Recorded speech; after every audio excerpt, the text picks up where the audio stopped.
বন্ধুরা, আমি আজকে একটা বিশেষ জিনিস তোমাদের সঙ্গে শেয়ার করতে এসেছি। কারণ বাড়িতে যে আমরা আসবাবপত্রগুলো রাখি, ওই আসবাবপত্রগুলো ঠিকঠাকভাবে যদি না রাখি তাহলে কিন্তু বাড়িতে অনেক ঝগড়া, অশান্তি, অভাব, অনটন, শরীর স্বাস্থ্য খারাপ এসব হতে থাকে।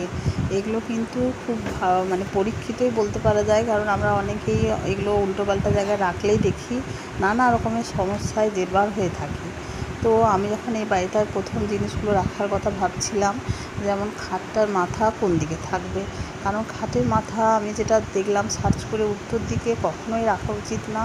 কারণ উত্তর দিকে যদি খাটের মাথা থাকে তাহলে প্রচণ্ড রোগ জ্বালা, কঠিন কঠিন ব্যাধিতে মানুষ আক্রান্ত হতে পারে। উত্তর দিকে মাথা করে তাই কখনোই খাটের মাথার দিকটা রাখবেন না। আচ্ছা, এবার পূর্ব দিকে কিন্তু রাখা যেতে পারে। কারণ পূর্ব দিকে রাখলে স্মৃতিশক্তি বৃদ্ধি পায়। বিশেষ করে বাচ্চাদের খাটগুলো পূর্ব দিকে মাথা করে রাখলে ওরা পড়াশোনা করে, ওই জন্য স্মৃতিশক্তি বৃদ্ধি পেলে ওদের অনেক সুবিধাই হবে। তাই পূর্ব দিকে মাথা করা যেতে পারে।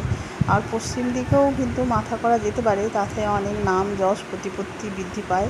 কিন্তু তার সঙ্গে একটা খুব খারাপ জিনিসও বৃদ্ধি পায়, যেটা হচ্ছে খুব দাম্ভিকতা, তেজ, অহংকার, যেটাতে মানুষ নানা রকম তর্ক বিতর্ক ঝগড়ার মধ্যে জড়িয়ে পড়ে। সেই জন্য পশ্চিম দিকেও মাথা করাটা ঠিক না। কিন্তু দক্ষিণ দিকে মাথা করলে শরীর স্বাস্থ্য ভীষণ ভালোও থাকে। সবচাইতে ভালো দিক হলো দক্ষিণ দিকে মাথা করে শোয়া। তাই জন্য আমি আমার খাটটা দক্ষিণ দিকে মাথা করে রেখেছি। তো আমি চাই যে আমার এই ভিডিওটি যারা যারা দেখছেন তারা প্রত্যেকেই একটা সুন্দর সুস্থ পরিবেশে থাকুন। সেই জন্য আপনারা যখন খাটগুলো রাখবেন তখন কিন্তু এই দক্ষিণ দিকেই মাথা করে রাখবেন, তাহলে সবচাইতে ভালো হবে। পূর্ব দিকে মাথা করেও রাখতে পারেন, সেটাও খুব ভালো দিক। আচ্ছা, এরপর যে বিষয়টা নিয়ে আমি ভাবছি সেটা হচ্ছিল আলমারিগুলো আমরা যেদিক সেদিকে রেখে দিই। বিশেষ করে অনেকেই আবার জায়গার অভাবে হয়তো উত্তর দিকে পেছন করে দক্ষিণ দিকে মুখ করে রেখে দেয়। এটা কিন্তু একবারে ভুল পদ্ধতি। কারণ উত্তর দিকে যদি পেছন করে রাখা হয়, উত্তর দিক হচ্ছে কুবেরের দিক, তাহলে কিন্তু আপনার আলমারিতে যে আমরা নতুন জামা কাপড়ে ভরে যাই, এগুলো হবে না কোনো দিনই।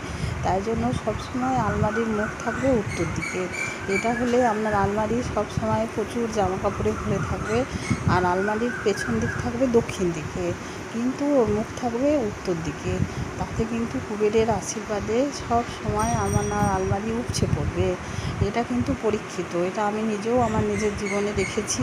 আমার আলমারি সবসময় উপচে পড়ে এবং এতই জামা কাপড় আসতে থাকে যে সে আলমারির বাইরে পর্যন্ত সে